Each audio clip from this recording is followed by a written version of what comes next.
Hello, everyone. Welcome to the Chamber Podcast. We are here today with the CEO of Blue Cross Blue Shield Wyoming. Hello. Hello. Welcome. Thank you So for having first, me, Dale. introduce yourself. Just tell the world who you are, um, where Sure. you came from. Sure. My name is Diane Gore, and as Dale said, I'm the CEO of Blue Cross Blue Shield of Wyoming. I have spent my entire professional career at Blue Cross Blue Shield of Wyoming. I have a degree from the University of Wyoming in accounting, and so I spent most of my career in the finance department at Blue Cross Blue Shield. I was the CFO and treasurer for a number of years and eventually moved into the COO role. And then I'm now in my 6th year as CEO. You've covered the whole gamut: There you go. CFO, COO, Yes, CEO, handled it all. So you went to school at UW. I did. Um, so are you from Wyoming? Not originally. I was born in Nebraska. My parents moved to South Dakota when I was a baby, but then they moved to Wyoming when I was 15. So, for all practical purposes, I consider myself from Wyoming. So what took your parents around? Energy industry, No, military? no. My dad was a teacher and a coach. And so Okay. at the time when I was born, he was teaching and coaching at a small school in Nebraska. Got an opportunity to go to Aberdeen, South Dakota. Back then it was Northern State College, now it's Northern State University. And he was the head wrestling coach there and taught PE and physical education for 15 years. And then his brother owned a construction company here in Wyoming and gave him the opportunity to come help him manage that. And so my dad thought that that was a good opportunity. And so here we are. Here you are. Yes, So you went to school at UW, majored in accounting, then just came over the hill that's right. to Yes, work for Blue Cross Blue Shield and have been here ever since. So that's how correct. how many years at Blue Cross? You know, I've I'm gotten to not where asking age. I'm I've only got. asking years at Blue Cross. Yeah, but it's easy to make that leap. I've gotten to where I say 35 plus. Does that So work? we'll assume you started when Yes. you were a mere child, There, right? there you And go. went to school early. Yes. So 35 years in the health industry, health insurance, a lot has changed over that time. So thinking back, what are some of the major things that you would bring as, these are pretty significant changes that have happened in healthcare? Yeah, one thing that I would say is that nothing ever gets any easier. Everything gets more complex. And I would say some of the more material changes, um, and this is more recent past than way back in the mid 1980s when I started. But the passage of the Affordable Care Act in 2010 was really a major game changing event that happened in the healthcare industry. And what I would also say is that's also the time to where I think the regulatory environment started changing more significantly as well. And so since that time, and again, I mean, this just goes back to this conversation about nothing ever gets any easier. Everything gets more complex. And technology can do a lot of good things, but it also just creates much more and much more broad regulations that are required in order to comply with everything. The other thing that, and kind of along that same line, just technology in general, how it's changed. Because when I started, we ran all of our own IT shop, did all of our own programming, everything was all still pretty basic. Hmm. Since then, we've had to go through two major system transformations, and even now today those system requirements are always being updated and upgraded. And now we partner with other blue plans in order to do our systems because we just don't have the scale Right. with what's needed to do that here in Wyoming. So you bring up the Affordable Care Act, and certainly when it was passed, as you can imagine for business, it was not on the top of our priority list. As a matter of fact, we joined with over 800 chambers across the nation trying to fight it because of what we felt negative could come out of Affordable Care Act. But it did become the law of the land. Certainly, you talked a little bit about regulatory environment. Our members clearly understand that Mm-hmm. regulation adds to cost, and it has been quite a roller coaster ride in the last couple of decades because of all of that regulation rolling out of Washington D.C.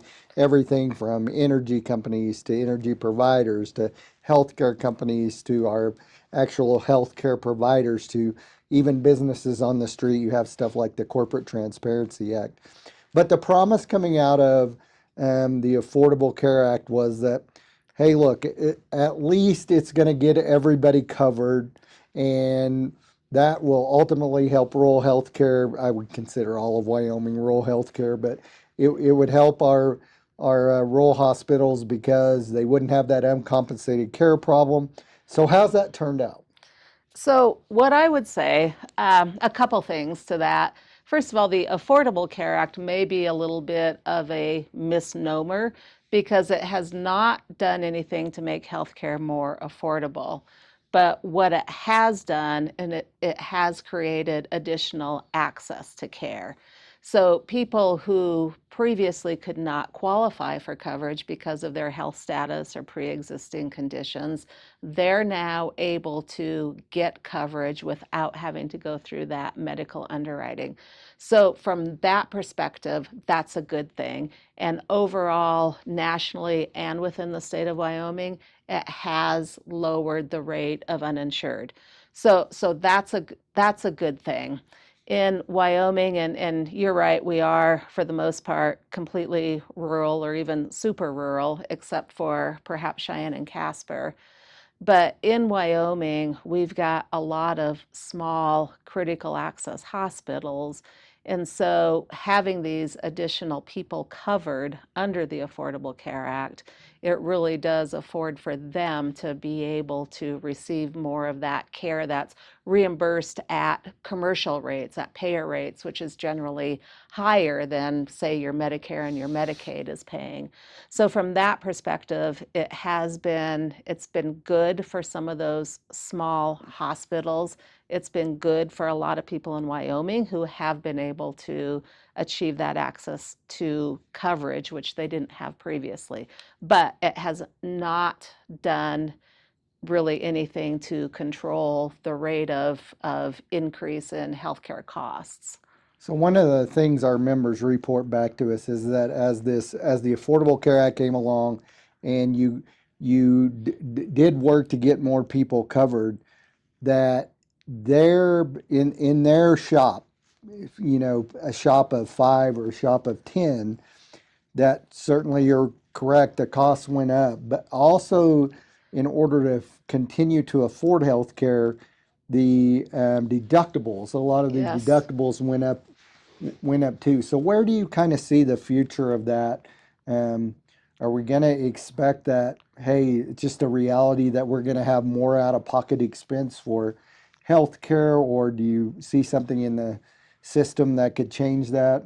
How do you think that's moving forward? Yes, and you're correct that employers have had to do a lot of cost shifting and basically shift more of those costs onto their employees. I don't know that that's sustainable. What we've seen a lot of is a number of these small employers have made the decision that they can no longer afford to cover their employees under a small group plan. And so what they're doing is they're sending these individuals to the Affordable Care Act marketplace where many of them are able to qualify for a subsidy. So in some respects, maybe that's okay. But yet, there is still a very robust small group market here in Wyoming. And there are some tools available that can help some with with these small employers. For example, there's a relatively new concept called an ICRA, and that stands for Individual Contribution Health Reimbursement Account. I think I got that right. But what that does is it allows employers to basically gross up the pay for their employees, and then the employees go on their own to purchase coverage from the marketplace. And in that case, subsidies aren't available, but that is a way for an employer to also maintain a competitive advantage by offering health benefits. So there are programs like that. There are also new products called level funded products, to where that allows employers to more it allows them to budget better for their healthcare costs, because it does give them more predictive costs throughout the year. And then if their experience is good, there's an opportunity for a refund at the end of the run-out period.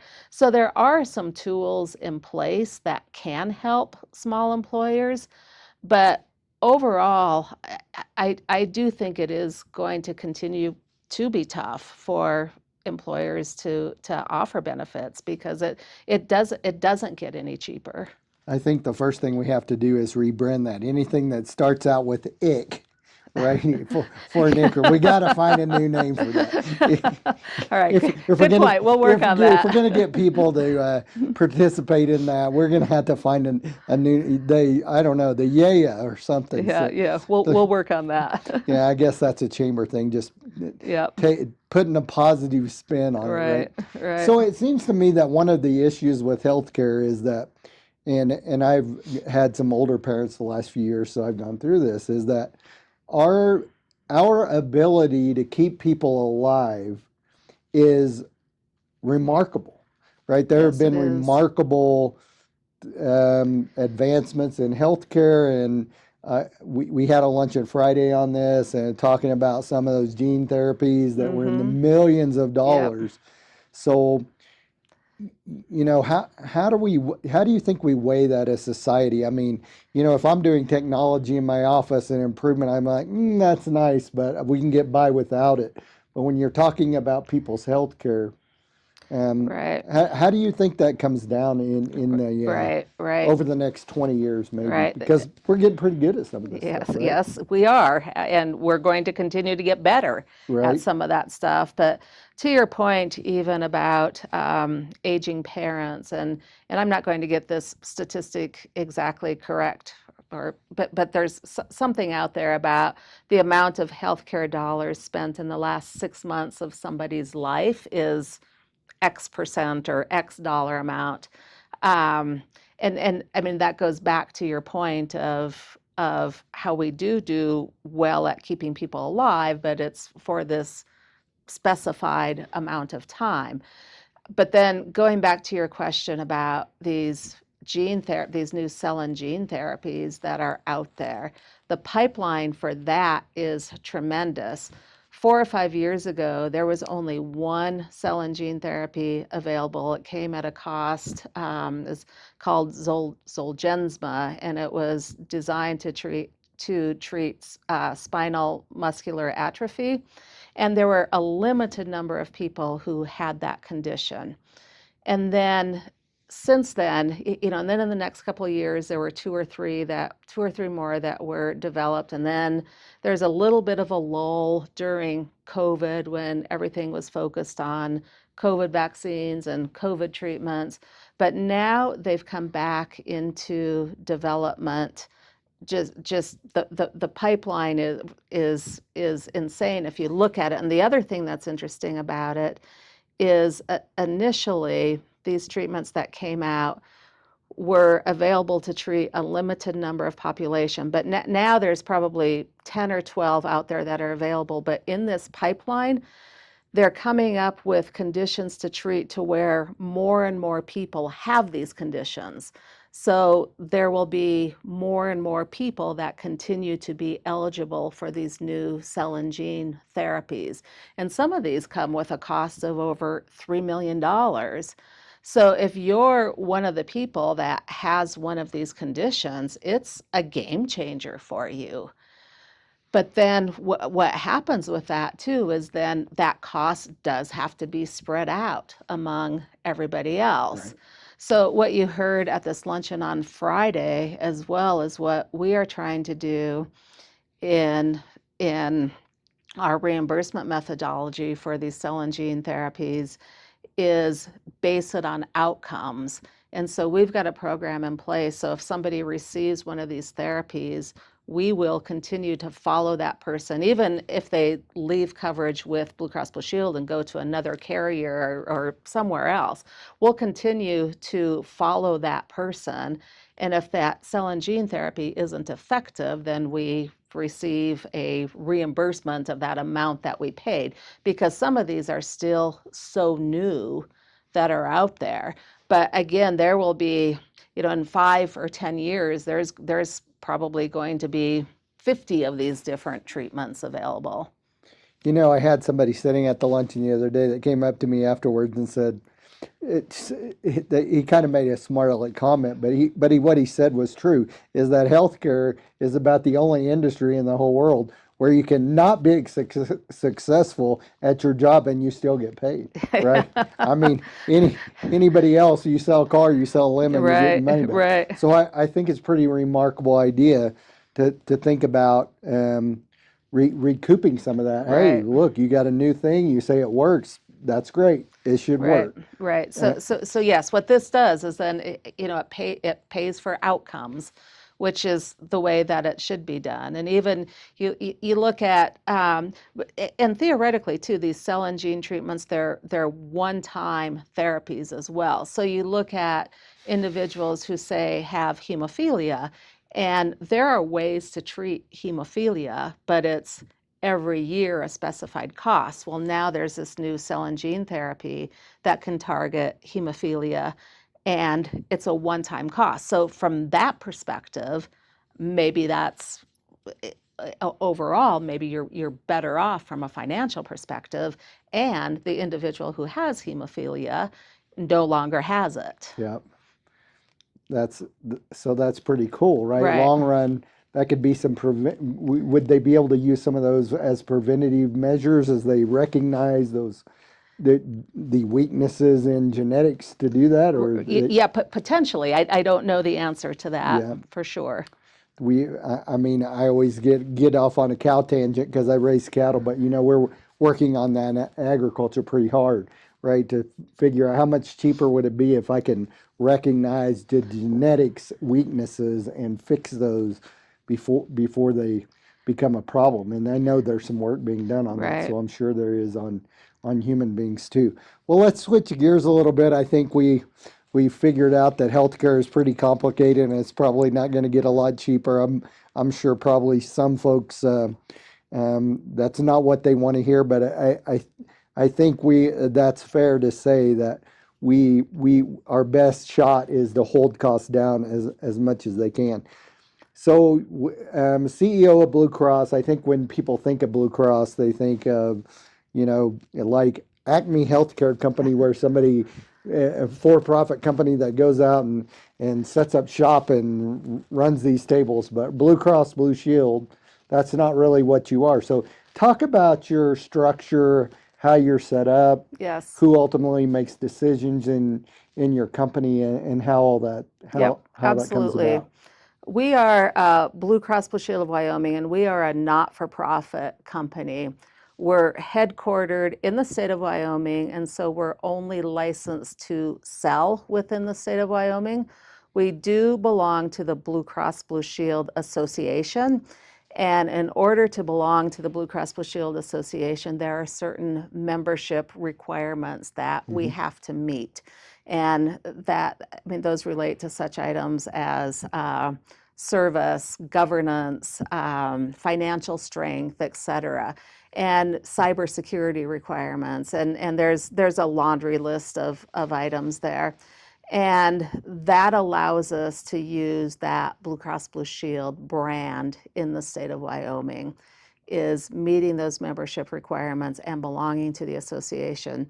In Wyoming, we are governed by an independent board of directors.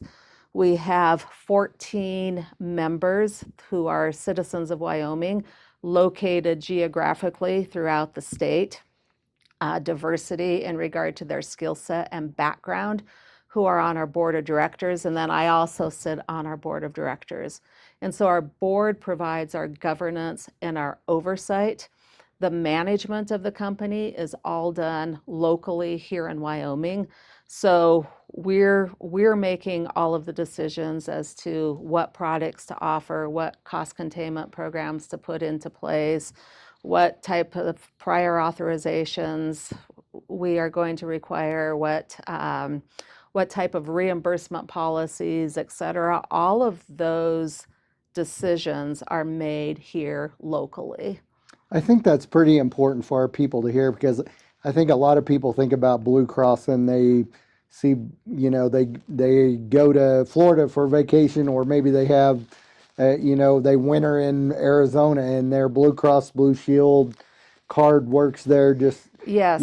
like it does here. So they don't think about the Right. fact that you are a Wyoming company and that you are run by a governing board that is actually their neighbors and Yes. people that live within the state. So if you are managed within the state and that's how that works, how does my blue card, So how does that work when I go, to another state? Yes, great segue. So all of that is made possible through, again, this membership in the Blue Cross Blue Shield Association through a program called Blue Card. And the easiest example that I always give when talking about Blue Card is Walmart. So Walmart is headquartered in Arkansas. So Walmart employees have Blue Cross Blue Shield of Arkansas coverage. But as we know, there are many Walmart employees here in Wyoming. And so what happens is that Blue Cross Blue Shield of Wyoming is hosting those Walmart employees here in Wyoming.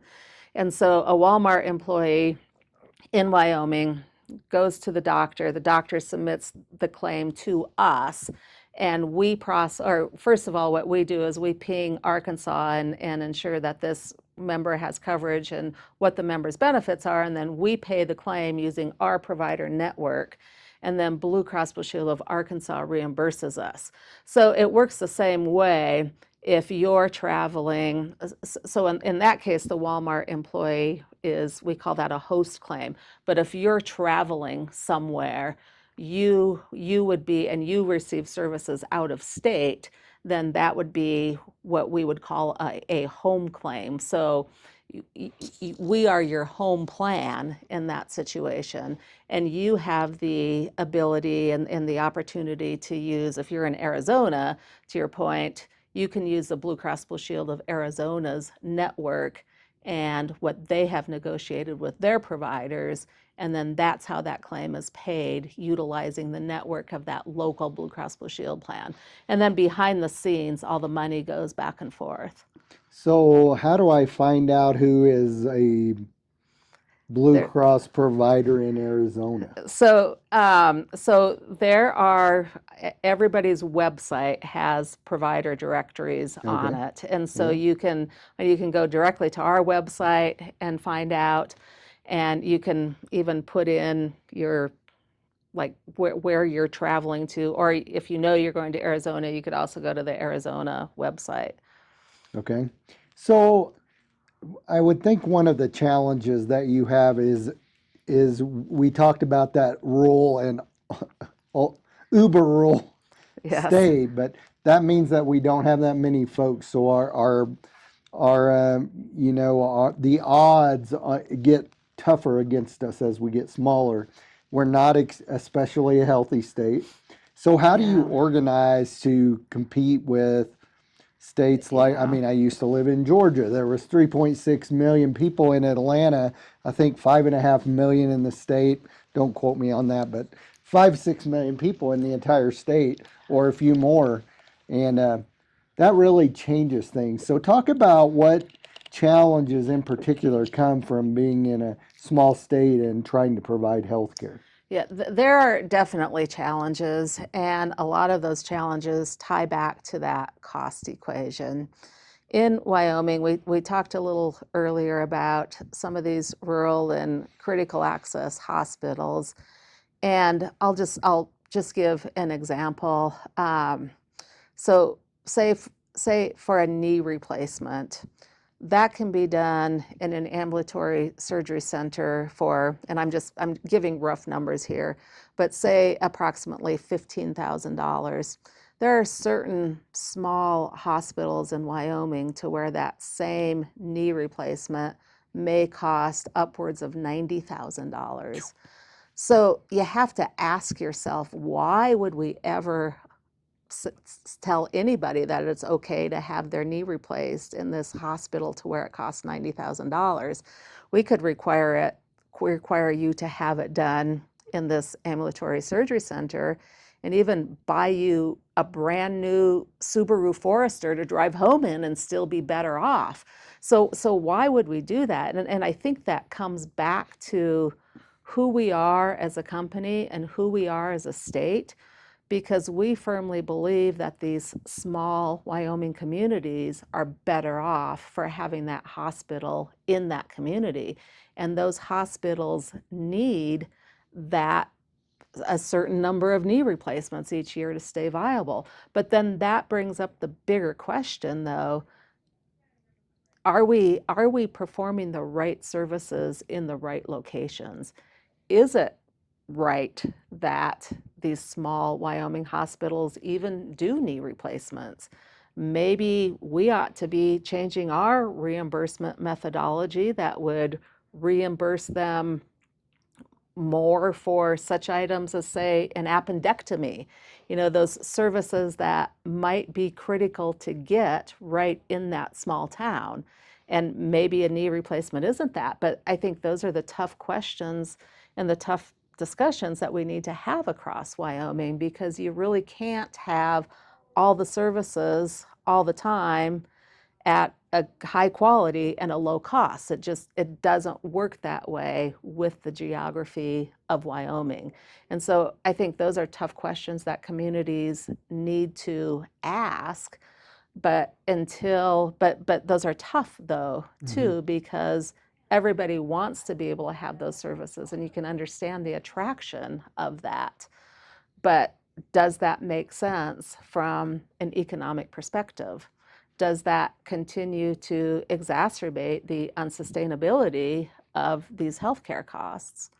Well, I think that ends up being, when it happens to me, I want to stay at That's home. right. When it happens to the guy who Yep. lives down the street that I don't like, I want him to drive to Idaho Yeah. to save me money, right? Yeah. That's absolutely right. Yep. Yeah. It becomes very personal, So and you understand that. and I think we all do, right? As business people, they all understand when they're looking out there. Of course, they're a little competitive, right? So they understand about, hey, I want the most convenience I can get, and when it happens to me, when it happens to That's somebody right. else, it's not my Yep. immediate concern. It's not that I don't care for humanity or anything like that. It just becomes a matter of practicality. So. Yes. So let's switch gears here. We don't try to keep these very long. We try to just have a nice little conversation. But before you get out of here, I want to ask you about something else, and that's the fact that, so you are a 99. We won't hold South Dakota and Nebraska against you. Wyoming kid, went to Yes. UW, built a nice career here, right? So we talk to young people all the time Yeah. about leadership and opportunities in their state. We're getting ready to have our Women's Leadership Award at our next luncheon. So, as a female leader in Wyoming, CEO of quite a large company, what advice would you give to young female? What advice would you give to Caitlin, who's sitting on the other side of the camera, who is from here that went to UW, to build their career, and what advantages would you talk about when looking at your home state? Sure. I think that the future is really bright for young people in Wyoming. I think there's an incredible amount of opportunity. We continue to see a lot of new companies moving into the state, and some of these are very high-tech type companies. And a lot of people want to live in Wyoming. And so I think really what you need to do as a young person, male or female even, is you've got to find your place. But then you've got to have that work ethic, but you can't be afraid to ask for what you want. If you know you've worked hard and there's a potential promotion out there, sometimes you need to ask for it rather than sitting back and remaining silent. But it takes a lot of dedication, it takes a lot of commitment, it takes a lot of hard work, and sometimes there are sacrifices. But ultimately, I think it pays off if if you kind of go by the motto of do the right thing, which, as we all know, that's sometimes much easier said than done. But it is very critical, I think, to live by that motto. And then the success is going to follow if you do those things. But there really are opportunities here. And again, we talked about technology earlier. And I think technology just really, it creates more opportunities because it requires individuals to ensure that technology is working appropriately and modifying it when needed. The world is constantly changing. The environment is constantly changing. So you've got to stay on top of those items and get yourself involved, volunteer, be a part of things. And I really think that's where the success comes in. Great. Well, Diane, thank you so much for coming in and visiting with us today. I think we all, hopefully, we got a little smarter about the healthcare industry and what insurance looks like, and what a tough job you have at Blue Cross Blue Shield. We're certainly appreciative to have Blue Cross Blue Shield of Wyoming here and serving our members and serving business across the state. And we appreciate your partnership in making sure that our workforce is ready to go and healthy. And I know our members do too. Thank you everyone for watching, and we'll see you next time.